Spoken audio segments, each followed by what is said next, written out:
Yo, yo, what's crack-a-lackin'? Back with another watch list for February 3rd. New month, new week. I like when they line up like that. Feels like a nice fresh start.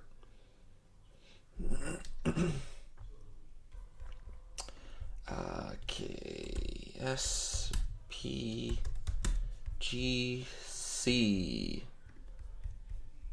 Main watch there for Friday last week.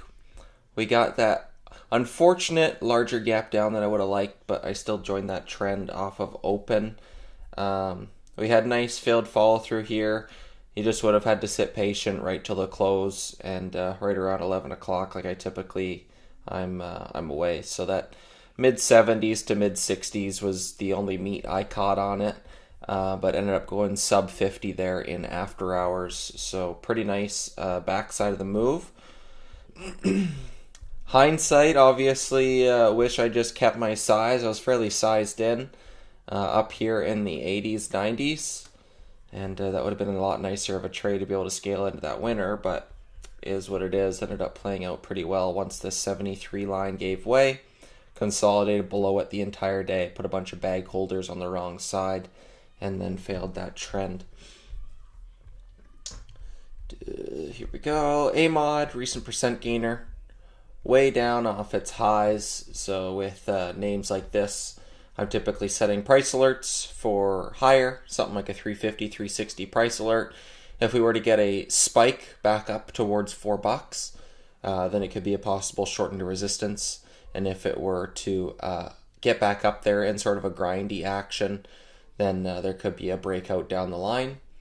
But no play in that for me. Kirker, same kind of thing. Volume has dropped off too much, only trading like a couple 100,000 shares a day. So only play on this would be a PR and spike straight up into the mid 9s. This 950 area, right around where this 980 line is, 950, anywhere around there, mid to high 9s. You had prior resistance, became support, became resistance another few times, and aligns with the closing VWAP of that day. So this is definitely a very key line. So if we were to get a PR one day in pre-market and get a straight up spike up into the mid 9s, you could get a shortened resistance play on something like that. TMC, I put on a starter on this, nowhere near full size, but just a position because I want to stay familiar with this name. 188 right there is the breakout level looking left, but we've got this sort of cup, so I'd expect it to start to perk and break through 170. Ideally it doesn't break out through this 180s. I'd like it to go from these 140s up into 180s, pull back, consolidate over 170s, and then re-break out, so we get this sort of cup and handle action before it re-breaks. But I do have a starter on there, risking down towards $140. So wide enough risk that I'm not emotionally tied to it, and small enough size that I can let it do its thing for now.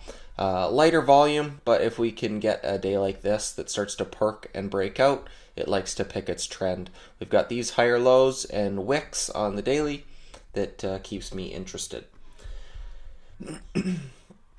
TCTM, wild runner there from Friday, parabolic action, closed sideways right around VWAP, quite a bit off its highs, but quite a bit off its lows, but nothing I would really look to play tomorrow. It's mid-range. It's not closing near its highs, and it didn't give back all of its gains, so nothing I would really look to trade tomorrow, but this would be a possible liquidity trap setup if we could put in an inside day tomorrow, which putting it inside day between a range of 40 cents and 130 I don't think is too hard. So ideally we get like a weak open or sideways open, holds these 60s, 70s, and starts to grind off of day one VWAP, and then going into Tuesday we can look for a buy-in day, but no plan on that right now. Got to see how it trades out tomorrow. SOPA, multi-day breakout through the 150s.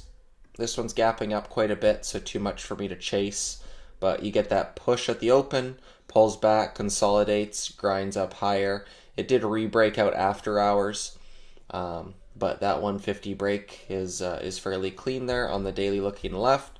You do have a bit of overhead resistance with some volume candles, so volume is a crazy outlier, but it's definitely on the move. Percent gainers, trading volume are things I like to watch. So ideally continues higher, but could also get something like this where it breaks out and then pushes into prior resistance and then just nobody home, no volume to continue it higher.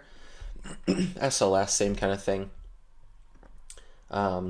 I can't get long this name. It's just too fundamentally broken. With the research Skrelly's done on this thing, this biotech, basically calling it a zero, and then I believe they got some dilution in the background as well. But this one here is breaking out of the 160s as well, so if this one can get going, I'd look to short a multi-day run on this, but I just don't think I can join that trend for the breakout, just given the fundamental bias on it. So let that one do its thing. And SLXN, if you recall, big multi-day runner. I was looking for that first red day over here at the end of January, and it got hit with an offering there in after hours right here. So it kind of ruined the trade, but has been going sideways ever since. And we've got this day 2, day 1 over here, day 2 support in the 180s, 190s. Offering comes in 3 days, 4 days now of this 180, 190 support. So if this gives way through this 184, 185, I believe the low is 184, 187, 190 the last 3 days. So basically like a prior bar low break or this 184 break, I think we get a failed fall through momentum and possibly back down to this next volume profile in the 120s, 130s. And then Hub C, this one's hitting scan. It does have a history of multi-day runs. It is a historically trash small cap name, but it does have a history of these kinds of moves. It's run a lot bigger than that in the past. For some reason the chart won't go back. I remember this name from longer ago than that. But it does have a history of some percentage moves in multi-day runs. And given this multi-day structure, it's starting to build pretty well. So we've got this front side move, pull back, let it do its thing, trading mid-range. We've got these higher lows, these lower highs. So just need it to pick a trend. Probably over these high 90s, $1 area. If it starts to build over there, I'd start to get a bit more bullish. The daily highs isn't up until 118, right up there. But it's been fairly consistent in that little wedge tightening action.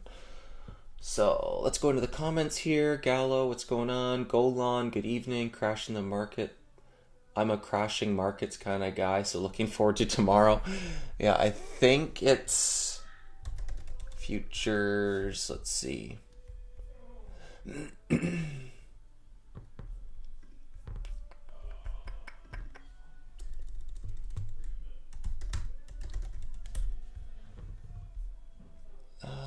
Down 2% right now in the SPY.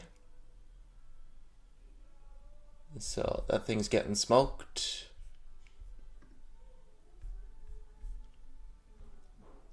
Yeah, NASDAQ down 2.5%, S&P down 2%, Dow down 1.5%. So looking like a fairly sizable gap down. So see where we're at. If markets continue to pull back tomorrow, if the gap down gets sold, stuff like Nvidia is probably going to get hit with a gap down. But if you get flat opens in any of these names that are showing relative weakness, like Apple put out earnings and that thing got whacked. How's Palantir? That one was a bit extended. We got a bit of a blowout there on the daily. Microsoft. That one's got this little trend right through here. See if that starts to fail, gives way under the mid 410s. What's Tesla doing? Still kind of sideways. But if you can look for some extended names that are already, like what's cat?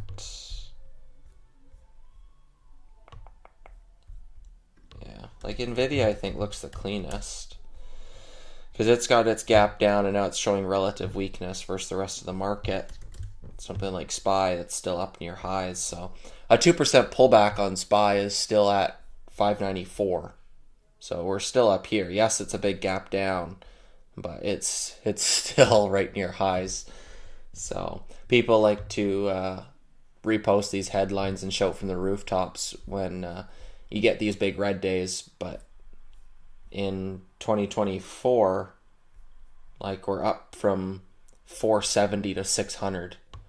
130 points is like a 26% move off of $400. So we're up huge on the year. So starting a new year, if we get a couple gap downs at 2%, I don't doesn't really stress me out too much.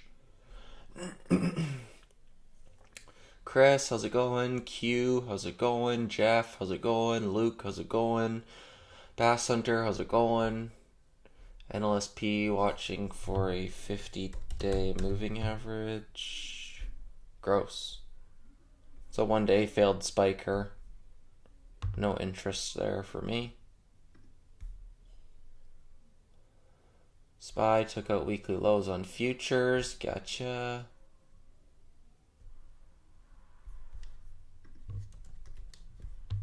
Yeah, because it's...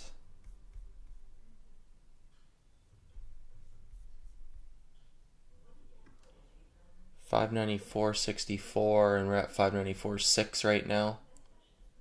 So $594 right in here. But no sense in guessing. You know, market'll open, see where we're at. It'll affect these larger caps a lot more than it does small caps. You'll get some gaps in like VIX names, which they're meant to trade back near the lows. It's just a matter of how far they go before then. But like you can see here, goes from 25 to 65 back in August when we have these days right here. So markets are designed to trade near highs due to inflation and earnings growth. Earnings doesn't even technically need to grow. If you sell the same amount of units, but the cost of those units just continues to go up due to inflation, earnings goes up and the markets have to go up. So that's just how markets are designed. And then they use as a fear index. If markets are always at highs, then there is no fear. So when you get a gap down, you get a gap up in something like this just because it's relative to fear. It's not an inverse trade, it's a fear trade. So people aren't typically fearful when markets are just trending at highs. So VIX names typically trend back near their lows. So these ones are typically good short trades eventually. It's just a matter of how high they go before then. VIX, UVIX, all those types of names. TQs, SQs, inverse Qs, all those types of names people like to trade off them. ORKT looking for continuation of volume push, but the market's probably gapping down, may not work.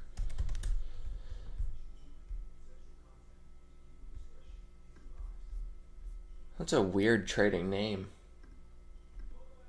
It's got like no range, but it's got a ton of volume down here at the lows. It's really weird.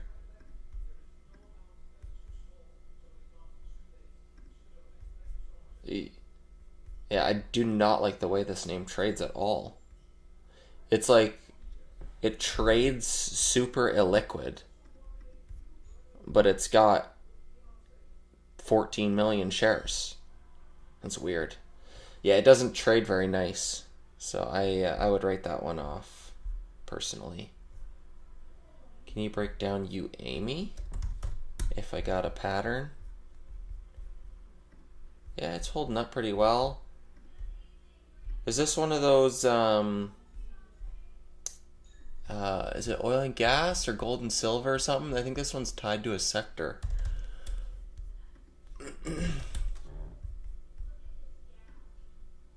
Yeah, mining and metals. Okay. I thought so. Mining, oil, not oil, gold and silver name, I think. So the way I would see it is I draw something like this, connect the lows, connect the highs, doesn't need to go up there, could come down a little bit, something like that. So fairly clean, same kind of wedge forming here.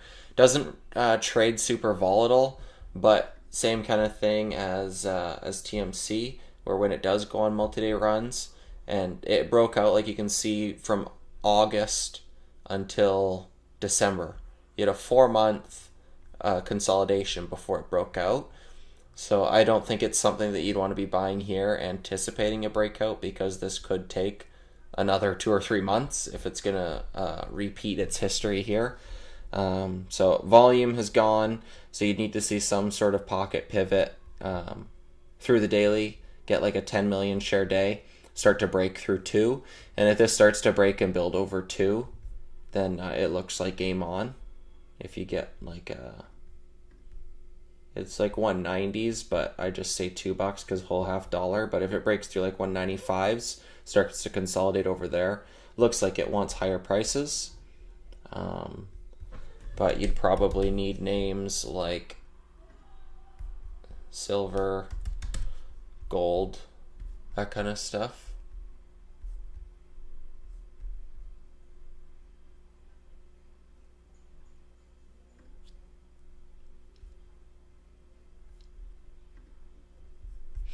So it's probably a sector trade that you need to see start going, and you need volume to start to come in because it is such a muted daily range type name. So it's hard to get it moving. So I think it's set price starts in wait personally. Intel could trade lower. See how it trades. Yeah, that one's been what is it? INTL. What is it? What is Intel? What is it? INTC? Yeah, there we go. Thank you.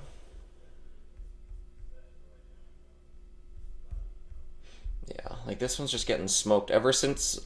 I think it's pretty much like ever since like Nvidia chips started getting put in computers. You had like Apple stop using Intel chips and started making their own.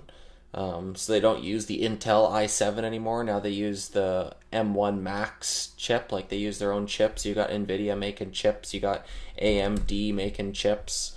So you got a bunch of other semiconductors, which I think is what is making Intel lose its market share. But this one just doesn't trade a whole lot of range either. Like it's out of everybody's interest. So I think there's better places to focus.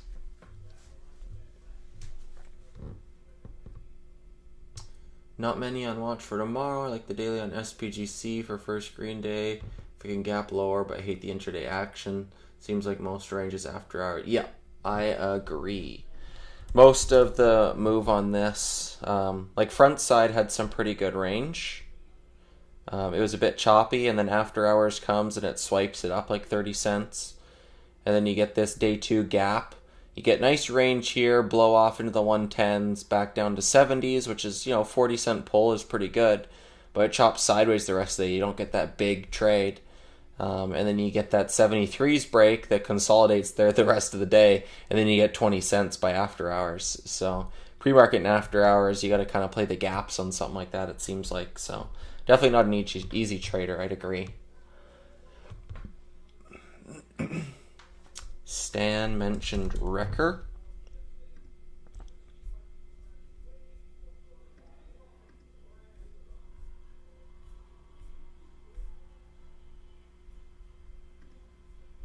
Don't really have much of an opinion on it. It seems kind of like when we were talking on Fun, right in here, where it's pushing up to 6 and it's pulling back to 5, and wait for it to break that. You can see where my range is drawn. I guess I've had this on there for a while, But up near 230s looks like a short, down near 140s looks like a long, and wait for it to break out of that channel. But other than that, I don't really have much of an opinion on it.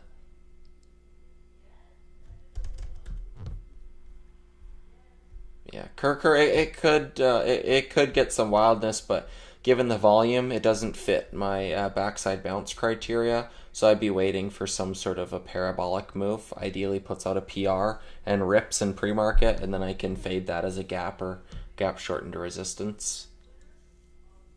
I like how Stan trades. Yeah, he's a good trader. I like how I like how he manages his trades. He's very good with managing position sizing. So he doesn't get in a fight with things. And when he does, he's super small size. He's good at waiting for key levels. Or like he goes in with an idea. He's wrong, all the time, like we all are. But he doesn't fight it. He manages position size. He keeps it small. And I think that's what my main takeaway from Stan is.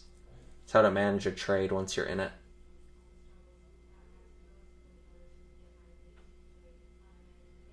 I haven't finished the Sunday scan. I still got a bit left in it, but I will get to it once I get off here. So comments like that where his covers on his review, I don't know exactly what you're talking about, but in about 5 minutes when I hop off of here and turn that on, then I will understand what you reference. But anyways, that's about my watch list for tomorrow. So keep it light, keep it tight. I believe IU's going to do another public broadcast this coming week. Not sure if it'll be Monday, but keep an eye out for it at least this week on their Twitter and YouTube and stuff like that. And I think they'll broadcast one. So, alrighty. Thank you guys for tuning in. I'll leave it there. Get in where you fit in, make some memories, and I'll see you guys in the room. Peace.